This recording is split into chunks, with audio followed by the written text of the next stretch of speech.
யார் வந்து சொன்னாரு? யார் எங்க சங்க தலைவர் சங்க தலைவர் பிரேமன். யார் வந்து சொன்னாரு? எல்லாரும் தடையாக செய்யப்படுற தொழில் சொல்லிதான் போறியா இல்லை உங்கள் பிரச்சனையை பற்றி பிரச்சனை பற்றி நேற்று மாவச்சர் கொடுத்தவங்க அன்றைக்கு மாவச்சர் கொடுத்தவங்க நேற்று கடத்தொழில் அமைச்சர் வந்தார். அவர் வந்து தான் சொல்லிவிட்டு அதில் செக் பண்ணிட்டு அந்த ரீதியில் செக் பண்ணி எங்களோட ஊருக்கு மாத்திரமா நான் கேட்குறேன்.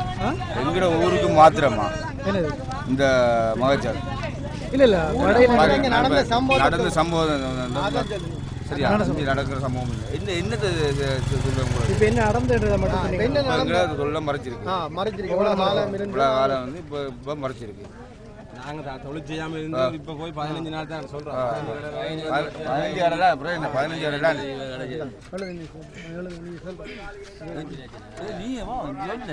தலைவர் அவரோட காட்சினா முழு விஷயமா சொல்லுவேன். எங்க போலீஸ் வச்சிருக்கணும். போலீஸ் ஒரு பிசினஸ்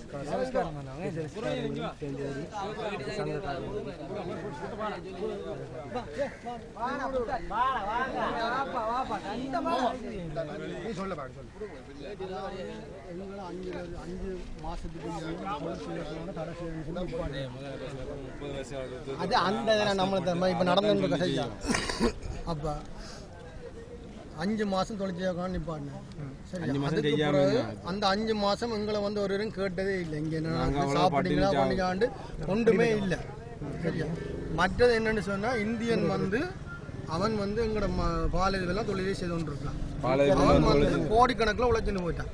சரி அப்போ நாங்கள் ஒன்றும் செய்யலாம் நிலைமையில இருந்து போட்டு தான் நாங்கள் இந்த தொழிலுக்கு வெளிக்கிட்டு 6 மாதம் இல்லை இந்த தொழிலை இப்போ 6 மாதத்தையும் 15 நாள் தான் 15 செய்த உடனே இப்போ தொழிலை வந்து நிப்பாட்டிக்காங்க. தொழில் செய்யக்கூடாது செய்யக்கூடாதுன்னா நாங்கள் 150 போட்டு வச்சுருக்க நாங்கள் என்ன செய்யணும் 140 சரிங்க.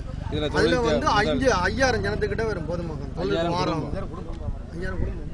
5000 குடும்பத்துக்கிட்ட வரும் 1000 மீனவர். அந்த 5000 குடும்பங்கள் இப்படியோ சீரழிஞ்சிருக்கிறதுக்கு நீங்கள் என்ன செய்துருக்கீங்க? படிப்புகள் இல்லாமல் எல்லாம் பிள்ளைகள் எல்லாம் சிறு சிறு சின்ன சின்ன தொழில்களுக்கு போக வலிக்கிட்டுதுன்னு சொல்லுவோம். கூலி வேலைகளுக்கு போக வலிக்கிட்டு அப்படித்தான் நாடு தள்ளப்பட்டிருக்குன்னு சொல்லி சொல்லுங்க. சொந்த ஊர்லேருந்து சொந்த தொழிற்சி இல்லாமல் கூலி வேலைக்கு தொழிற்சி எல்லாமே அடையில நடக்குது. இந்த 3 மாதம் உழைப்புக்கு அவங்க பார்த்துருக்காங்க. நாங்கள் மற்ற வருஷத்தில் 74 கடலாம் தொழிற்சி ஒரு வருஷத்தில் 74 தான் சமாசம் சம்பளம் எல்லாம் போலி வாழ்க்கை வாழ்ந்து 3 இடம் தொழிச்சிருக்காங்க. பொழுது போடு என்ன சமாசம் சம்பளம் என்ன மாதம் 12 நாள் சமாசம் நிப்பாடு மற்றது அதை பிடிக்காம மற்றது வந்து என்ன பிரச்சனை